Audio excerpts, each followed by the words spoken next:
You're good? Alright, it's Mike from Hail Specialist here with Miss Rodriguez. She brought us two of her vehicles to get repaired. This was back in 2023. It is now 2024 and the appraisal clause process is complete. Finally completed. So, Miss Rodriguez, you had clear cover insurance, is that correct? Yes. Okay, and you brought us two of your vehicles. Both of your vehicles had initial inspections, correct? Yes. Like what, like 5-6K range? Yeah, it was there. I believe the truck was 6K and my car was 5K. Okay, so like 6K on the truck, 5K on the Camry. Yes. And clear cover, to go ahead and save money, they didn't go ahead and have their own adjusters on the spot. They hired a third-party contractor, which was SCA Claims, yes, to come out and inspect the vehicle at your work. Yes. They sent a gentleman out there, what was his name, Scott Stark? Yeah, it's Scott Stark. Scott Starks, and a little background for everybody on YouTube here. Scott Starks owns Georgetown Collision here in Austin, Texas, and he came out to appraise the vehicle and then try to get it booked in. So he came out, looked at your vehicle. Yes. He told you have about how much damage? He said about anywhere from 5,000 to 5,500. He took pictures with his actual cell phone, which I was kind of a little iffy on. Was that in like shade? Was the car cleaned off? Was it under a PDR light? No, nothing. None of the above? Nothing. Just basically was walking around my car with the cell phone, taking pictures around my car. That was at your work? It wasn't washed or anything like that. It was just in the parking lot of my, in sunlight. Sunlight, yeah. Okay. Okay. And then when you told him that you had a shop to use, wait, first off, did he offer you to go to his shop first? He did. He said he does have a shop in Georgetown, and gave me the information, gave me his business card, and told me that he would come back and inspect the other vehicle, which the truck. And I told him, I already have it. My husband already dropped it off. So I just wanted him to do the estimate on this one, but that more than likely I was going to bring them both to get them done at the same shop. So it'd be easier and convenience. And when you told him that, what did he say? He basically was like, oh, you should just, if you want to get your truck there, leave it there. But on your car, if you want to submit a claim through them, they can just pay you out the $5,500, and you and your husband could just take a trip, vacation somewhere. So he said, use your insurance to pay money for a trip. For a trip, since it's not too much damage. It looks pretty good. It's drivable. It gets you from point A to point B.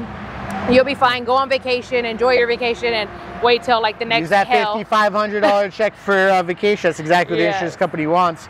Especially if you're not going to bring it to his shop. Screw Hail Specialists. Yeah. Okay, so with all that being said, that's what kind of happened when you said you're going to go ahead and use us. Mm-hmm. And then, first off, I think I looked him up a year ago, maybe, if I'm not mistaken. I think he might be a licensed insurance adjuster in the state of Texas.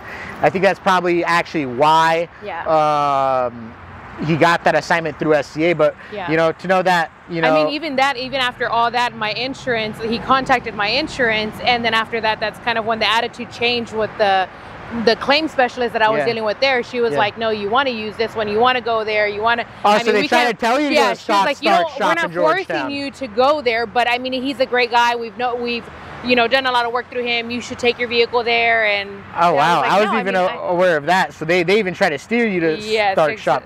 So Scott Stark tried to steer his appraisal assignment to his own shop. Yes. That's probably why he removed his name from the business, so people might not know that he's affiliated.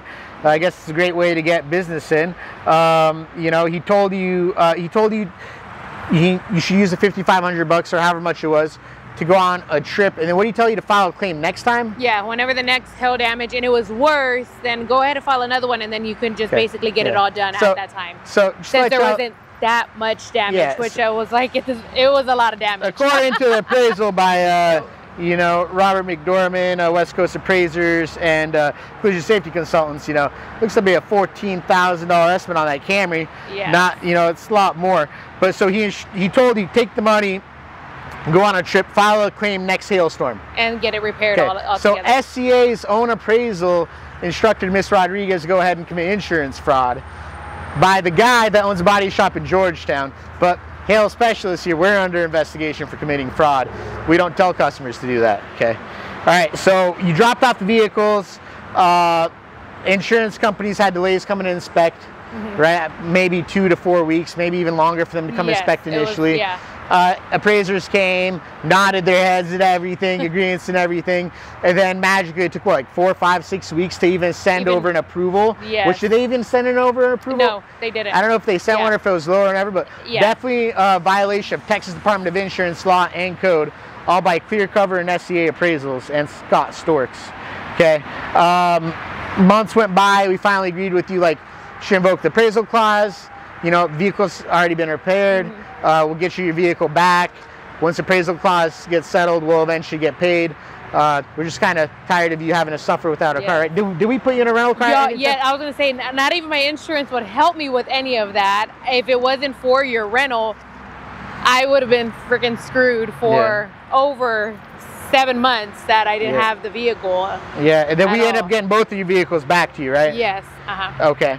And then, what, last week we got award letters from the appraisers, the umpire, and West Coast Appraisers, Collision Safety Consultants, and Robert McDormand. So I'm going to show everybody, here's the Camry one, okay? So we had written an estimate of $13,821.41, and they ended up coming back saying the proper price to repair the vehicle and the damages that were on it was $14,327.55. So I'm going to show this one for you guys. So it went from being $5,000–6,000 estimate, went from hail specialists overcharging and quote-unquote committing fraud to now going ahead and, you know, they ended up paying a total of $14,371.01 to go ahead and properly repair this vehicle. Okay. Now the second one, the Dodge Ram. Okay, we had an estimate of $13,453.49. $13,453.49. Okay. Once you invoke the appraisal clause, and of course it took a little while to go ahead and settle the appraisal clause because, you know, a lot of delays on Clear Cover's side and their third-party appraiser of choice, they ended up paying $14,371.01. Okay, so here you go. On both appraisal clauses, Clear Cover paid more than what we were asking for because we omitted operations that we probably should have charged for. And on both of them, you know, this is with an umpire decision, legal standing in the state of Texas. This is the final bill. So all those whispers, all those accusations, everything else seem to be, you know, a lie. So now, you know, you still got Clear Cover now? No, I changed insurance. Okay, changed insurance companies. I changed insurance maybe about 5 months ago because then they started pestering me that, oh, we have records that your older daughter's there living at your house. She's not on your policy. You're not paying for her. And I'm like, she is not in my home. So it's just like at that point they went ham on you with underwriting. Yes. Like, hey, since you didn't do what we wanted you to do, we're now going to go ahead and dig into you with underwriting and find anything and any reason to go ahead and charge you more. Yes. So they started digging in all this crazy stuff like, oh, well, now your insurance is going up to the X amount. It's good, So you switched your insurance, that's good. Yes. It's been a year basically since you dropped your vehicle off, and I think it's been a year. April, the end of April in 2023 is when we dropped it off. May, June, July, so a year and 3 months. Yep. Okay, you got your car back, what, like how many months ago? Was it an end of 2020 or 5 months, maybe 5-6 months ago. Was that beginning of 2024? Yeah. Okay, sometimes 2024, beginning 2024, we got Miss Rodriguez her vehicle back. Finally, appraisers settled on a decision with an umpire. You know, now she's properly indemnified. If this didn't happen, you know, between the two, well, what's that come out to? I think, what, $18,000, $17,000? They paid more? Yes. You know, so $18,000, $19,000 more than they agreed before. So if not, Miss Rodriguez would have been stuck with this bill. And thank God she did not get stuck with that bill. Yes. So appraisal clause worked for her. Clear Cover was trying to steer her all the time. Yes. Would you recommend anybody to go back to Clear Cover Insurance? No. Okay. No. You know, would you ever recommend anybody come back to Hail Specialist? I've recommended and referred several people, yes, after getting our work done. And I mean, if it wasn't for you educating me and walking us through everything, we wouldn't even be like halfway done through anything because I feel like it was like insurance was just like, oh, you're on your own, figure it out. But the fact that it's $18,000 or $19,000 difference off of their final offer, we're not willing to pay a penny more. That's completely insane. Crazy. It's crazy. Completely insane. You know what I mean? But not just that. Thank you to Texas Watch. If it wasn't for Texas Watch, I would never know about the appraisal clause and everything that goes on with that. Now Ms. Rodriguez has her vehicles back. I know you came back for a warranty issue or something of that nature. I think we fixed a few things on your husband's truck. Maybe we owe you a couple things on a Camry we would take care of. And now she's going to go ahead and get reimbursed on her appraisal clause. Because that's the agreement we made for her. Once the appraisal clause is settled, regardless of what the outcome is, regardless of what worries one might have, we'll go ahead and reimburse it, because it's a lot better for us to lose $2,000 or however much it is, rather than us losing $18,000 or $19,000, or, you know, messing up someone's life and making them pay that. So thank you very much for your time, Ms. Rodriguez. I really appreciate all your help. Yes.